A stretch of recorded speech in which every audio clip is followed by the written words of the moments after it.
কোনো জন্মছকে যদি বৃহস্পতি এবং রাহু একত্রিত অবস্থায় কোনো ঘরে অবস্থান করে তাহলে সেটিকে কিন্তু গুরুচণ্ডাল যোগ হিসেবে কাউন্ট করা হয় এবং বৃহস্পতির ডিগ্রি আর রাহুর ডিগ্রি প্রায় সমপরিমাণ বা সেম জায়গায় থাকলে, অর্থাৎ বৃহস্পতি মনে করুন 11 ডিগ্রি, রাহু মনে করুন 12 ডিগ্রি, এরকম ক্লোজ কনজাংশনে থাকলে সেই গুরুচণ্ডাল যোগের এফেক্ট কিন্তু অত্যন্ত মারাত্মকভাবে কিন্তু যে কোনো জাতক জাতিকা জীবনে পড়তে পারে। আমরা অতীতে এরকম অনেক উদাহরণ দেখেছি। গুরুচণ্ডালী যোগ থাকলে সাধারণভাবে তার ক্ষেত্রে অবশ্যই অনেক রকম সমস্যার সম্মুখীন হতে হয়। গুরুজনদের কাছ থেকে প্রপারলি সমাদর পায় না, গুরুজনদের সাপোর্ট পায় না, গৃহে গুরুজনদের সঙ্গে নিত্য নতুন কলহ লেগে থাকে। মহিলাদের জন্য স্বামী ভাগ্য অত্যন্ত কিন্তু খারাপ হয়ে যায়, স্বামীর কোনো উন্নতি হয় না, বিবাহের ক্ষেত্রে বিশাল মাত্রায় কিন্তু সমস্যা দেখা যায়, যে কোনো জিনিসের স্টেবিলিটির অভাব হয়। এইবার এই বৃহস্পতি ও রাহু গুরুচণ্ডাল যোগ যে জন্মছকে আছে এটার প্রতিকার হিসেবে সাধারণভাবে আমরা অ্যাস্ট্রোলজাররা টোপাস বা পোকরা যেগুলো দিয়ে থাকি। সেক্ষেত্রে একটা জিনিস মনে রাখতে হবে, রাহুর ডিগ্রি যদি অনেক বেশি হয়, বৃহস্পতির ডিগ্রি কম হয়, সেক্ষেত্রে কিন্তু বৃহস্পতি অনেকখানি ড্যামেজ হয়ে যায়।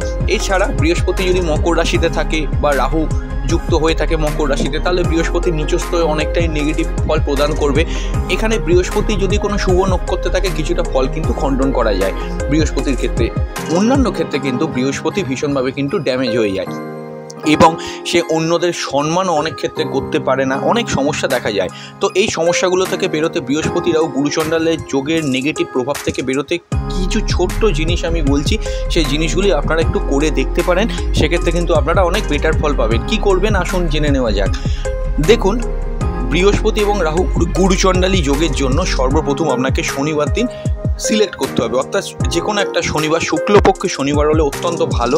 শুক্লপক্ষে শনিবার যখন বারবেলা থাকবে অবশ্যই কিন্তু একটি জলের মধ্যে একটুখানি জল নেবেন, জলের মধ্যে কিন্তু একটু নীল বা উজালা যেটাকে বলা হয় সেই নীল একটুখানি কিন্তু দেবেন, 1-2 ফোঁটা বা 3 ফোঁটা দেবেন, নিয়ে ভালো করে নাড়বেন। নেড়ে অবশ্যই আপনার দুটো হাত সেখানে ডুবিয়ে দিয়ে ভালো করে কিন্তু ঘষবেন, পুরো হাতটা ঘষবেন।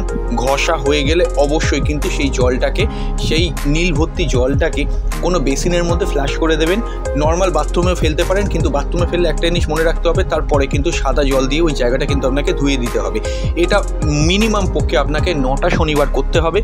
এছাড়াও বৃহস্পতির প্রভাবের জন্য, বৃহস্পতিকে কিছুটা স্ট্রং করার জন্য যে জিনিসটি করা যেতে পারে সেটি হচ্ছে কি, মুগের ডাল কিন্তু বৃহস্পতিবার কোনো মন্দিরে আপনি দান করতে পারেন। মুগের ডাল দান করলেও কিন্তু বৃহস্পতির নেগেটিভ প্রভাব থেকে অনেকখানি কিন্তু দূরে থাকা যায়।